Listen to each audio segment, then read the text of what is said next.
Assalamualaikum warahmatullahi wabarakatuh. Shalom, Om Swastiastu, Namo Buddhaya, Salam Kebajikan. Perkenalkan, nama saya Nika Desri Utari dengan NIM 151422133 dari kelas 1F jurusan Pendidikan Guru Sekolah Dasar Fakultas Ilmu Pendidikan Universitas Negeri Gorontalo. Jadi, dalam video kali ini saya akan menjelaskan mengenai materi pendekatan dalam manajemen kelas. Pendekatan dalam manajemen kelas dapat diartikan sebagai cara pandangan seorang guru dalam kegiatan pengelolaan kelas. Cara pandang tersebut kemudian menjadi semacam pedoman bagi seorang guru dalam mengelola kelas. Keterampilan pertama yang harus dikuasai oleh guru untuk mengelola kelas adalah keterampilan dalam memahami, memilih, dan menggunakan berbagai pendekatan dalam manajemen kelas. Pendekatan dalam manajemen kelas ada pendekatan otoriter dan pendekatan intimidasi. Pertama, pendekatan otoriter. Pendekatan otoriter adalah suatu pendekatan pengendalian perilaku peserta didik oleh guru. Tujuan guru yang utama adalah mengendalikan perilaku peserta didik karena gurulah yang paling mengetahui dan berurusan dengan peserta didik. Tugas ini sering dilakukan guru dengan menciptakan dan menjalankan peraturan dan hukuman. Pendekatan otoriter menawarkan 5 strategi yang dapat diterapkan dalam manajemen kelas. 5 strategi yang dapat diterapkan dalam manajemen kelas itu yaitu yang pertama, menetapkan dan menegakkan peraturan. Yang kedua, memberikan pengarahan dan pesan. Yang ketiga, menggunakan teguran. Yang keempat, menggunakan pengendalian dengan mendekati. Dan yang kelima, menggunakan pemisahan dan pengucilan.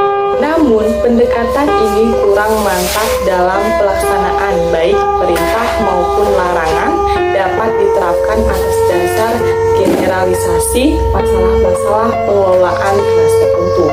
Yang pertama, umumnya guru yang menganut pendekatan otoriter menganggap apa yang ia katakan atau ajarkan adalah benar. Yang kedua, siswa kurang diberi kesempatan untuk mengemukakan dan mengembangkan ide atau buah pikirannya. Yang ketiga, siswa dikekang di dalam mengembangkan sifat dan potensi kreatif, kritis, dinamis, dan potensi yang tersedia di dalam diri siswa tersebut. Pendekatan yang kedua yaitu pendekatan intimidasi. Pendekatan intimidasi adalah pendekatan yang memandang manajemen kelas sebagai proses pengendalian perilaku peserta didik. Peran guru adalah memaksa peserta didik berperilaku sesuai dengan perintah guru. Bentuk-bentuk intimidasi itu seperti hukuman yang kasar, ejekan, hinaan, paksaan, ancaman, serta menyalahkan.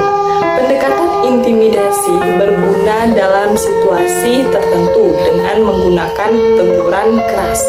Teguran keras adalah perintah verbal yang diberikan pada situasi tertentu dengan maksud untuk segera menghentikan perilaku peserta didik yang menyimpang. Kelebihan dari pendekatan intimidasi ini yaitu yang pertama, pendekatan intimidasi berguna dalam situasi tertentu dengan menggunakan teguran yang keras. Yang kedua, perlakuan yang menggunakan pendekatan ini akan menjadikan siswa tidak mengulangi perbuatannya untuk yang kedua kalinya dan untuk mengontrol tingkah laku anak didik.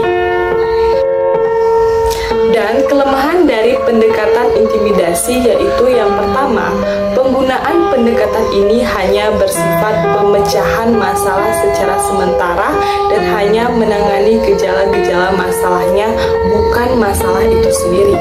Yang kedua, tumbuhnya sikap bermusuhan dan hancurnya hubungan antara guru dan peserta didik. Yang ketiga, siswa merasa dikucilkan dan takut terhadap guru. Pendekatan ini tidak berlaku untuk situasi kelas yang ricuh atau ramai keseluruhan karena bersifat individu. Jadi kesimpulannya, seorang guru harus pandai-pandai dalam memilih dan melaksanakan pendekatan yang ada agar sesuai dengan situasi dan kondisi kelas.